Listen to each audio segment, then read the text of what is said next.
भाजपा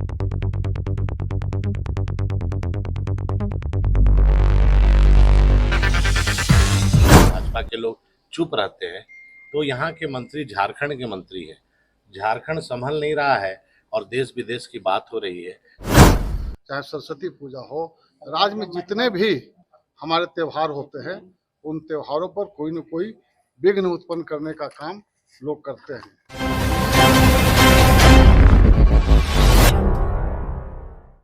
झारखंड में लगातार गिरती कानून व्यवस्था, ये हमारा मुख्य मुद्दा था।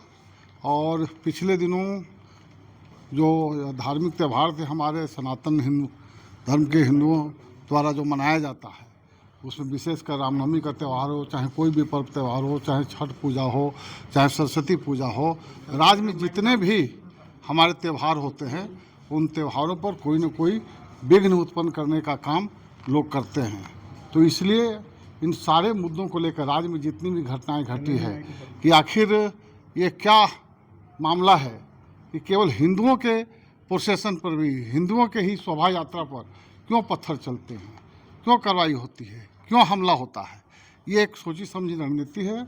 हमारा मानना है कि राज्य सरकार के संरक्षण में इस राज्य के अंदर पूरी तरह से तुष्टीकरण हो रहा है और सनातनियों के ऊपर अन्याय करने का काम यह सरकार कर रही है। कल हम लोग खूंटी गए थे, हम सभी लोग अभी जो आए थे प्रतिनिधि मंडल में सब लोग हम लोग गए थे और वहाँ का जो दृश्य हम लोगों ने सुना कि झूठा एफआईआर किया गया। जो व्यक्ति मर गया है, मृत है, आज उस दुनिया में नहीं है, उसके ऊपर भी एफआईआर किया है। केवल नाम दे देकर हिंदुओं के ऊपर अत्याचार करने का काम हो रहा है। रात में घर में जाकर ताला तोड़ा जा रहा है, घर में दरवाज़ा तोड़ा जा रहा है। यहाँ तक कि हिंदुओं के अंदर यदि अलमीरा है स्टील का, उसको तोड़ के देखा जा रहा है इसमें कौन छिपा हुआ है। वहाँ का थाना प्रभारी आधार कार्ड मांग रहा है, देख रहा है, फोटो दिखा रहा है कि इसको हमको गिरफ्तार करना। इतना निर्दयतापूर्वक कार्रवाई करना के विरोध में हम लोग आज यहाँ आए थे और डीजीपी ने बहुत हमारी बात को गंभीरता से सुना और उन्होंने कहा कि इस तरह के सारे मामलों पर हम कार्रवाई करेंगे और किसी भी दोषी को छोड़ा नहीं जाएगा। और हम लोगों ने यह भी मांग किया कि जितने निर्दोष हिंदुओं के ऊपर गलत एफआईआर हुआ है उनको एफआईआर से मुक्त किया जाए, उस पर अनुसंधान करके उनका नाम हटाया जाए, जो दोषी हैं उनके ऊपर कार्रवाई हो। इसी मांग को लेकर हम गए थे और इस मांग के साथ हम लोग गए और हमको आश्वासन मिला है डीजीपी से इन सारे विषयों पर हम गंभीरता से विचार करेंगे और अन्याय किसी के साथ नहीं होगा, ये उन्होंने आश्वासन दिया है। मैंने इसके बारे में जो भी कहूँ कम है। मैंने कहा कि आज जिसके भी घर में बेटी है, जब वो इस तरह की घटना देखती है तो उसका रोआ रोआ सिहर उठता है, कांप उठता है, क्योंकि शायद ही कोई घर होगा जिस घर में बेटी या लक्ष्मी नहीं होंगी।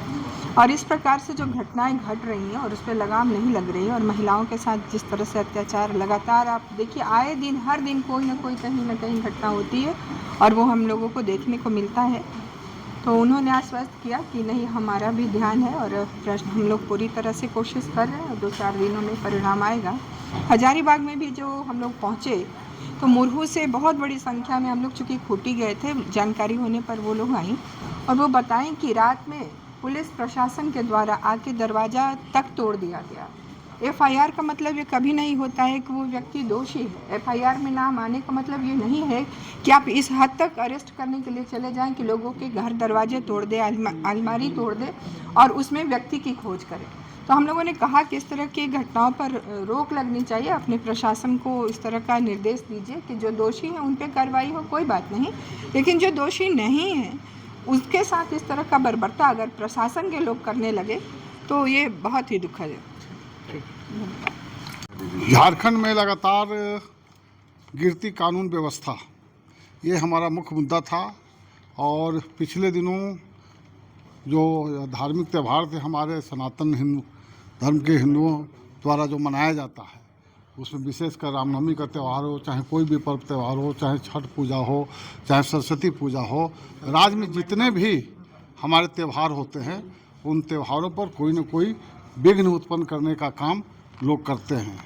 तो इसलिए इन सारे मुद्दों को लेकर राज्य में जितनी भी घटनाएं घटी है कि आखिर ये क्या मामला है कि केवल हिंदुओं के प्रोसेशन पर भी, हिंदुओं के ही शोभा यात्रा पर क्यों पत्थर चलते हैं, क्यों कार्रवाई होती है, क्यों हमला होता है।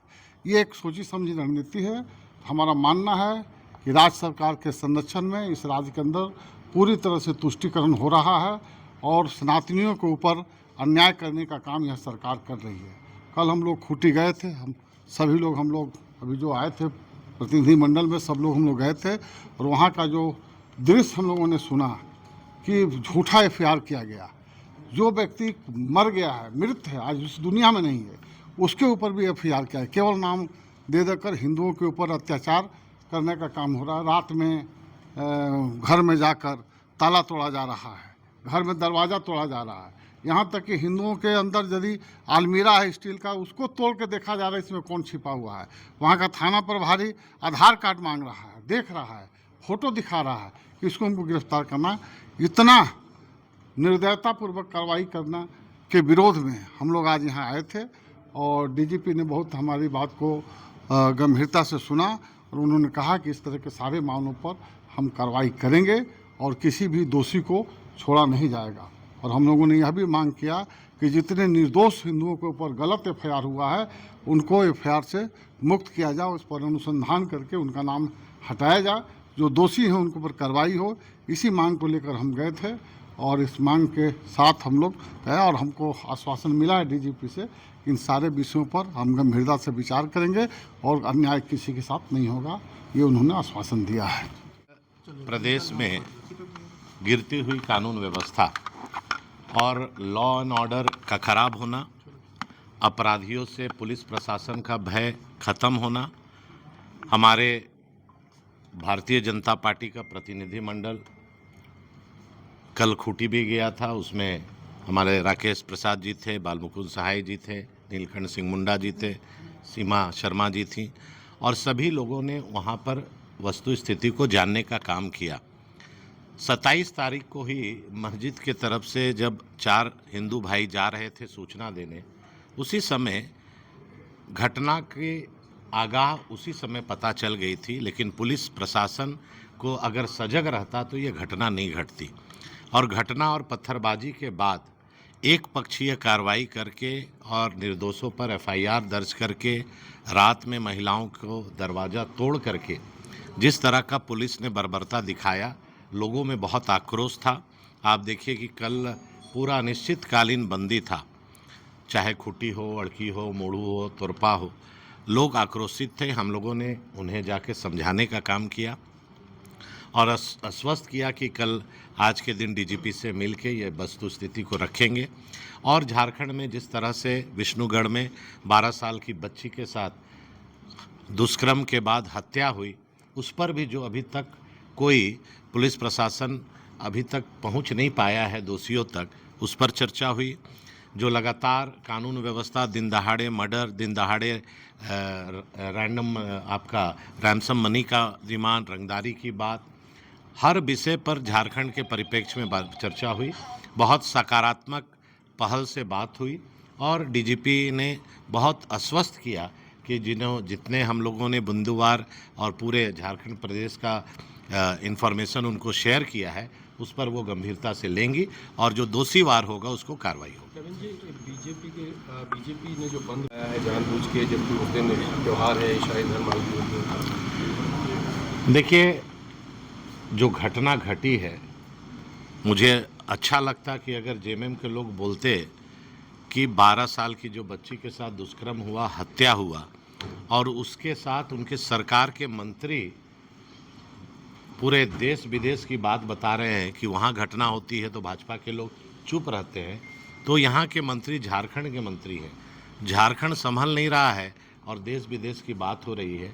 स्वाभाविक है कि आज अगर पार्टी ने कॉल किया, बंद का कॉल किया या रोड जाम होता है, तो जब न्याय नहीं मिलता है तो लोग आक्रोशित होते हैं और जब आक्रोशित होते हैं तो समय देखकर आंदोलन नहीं होता है। हाँ।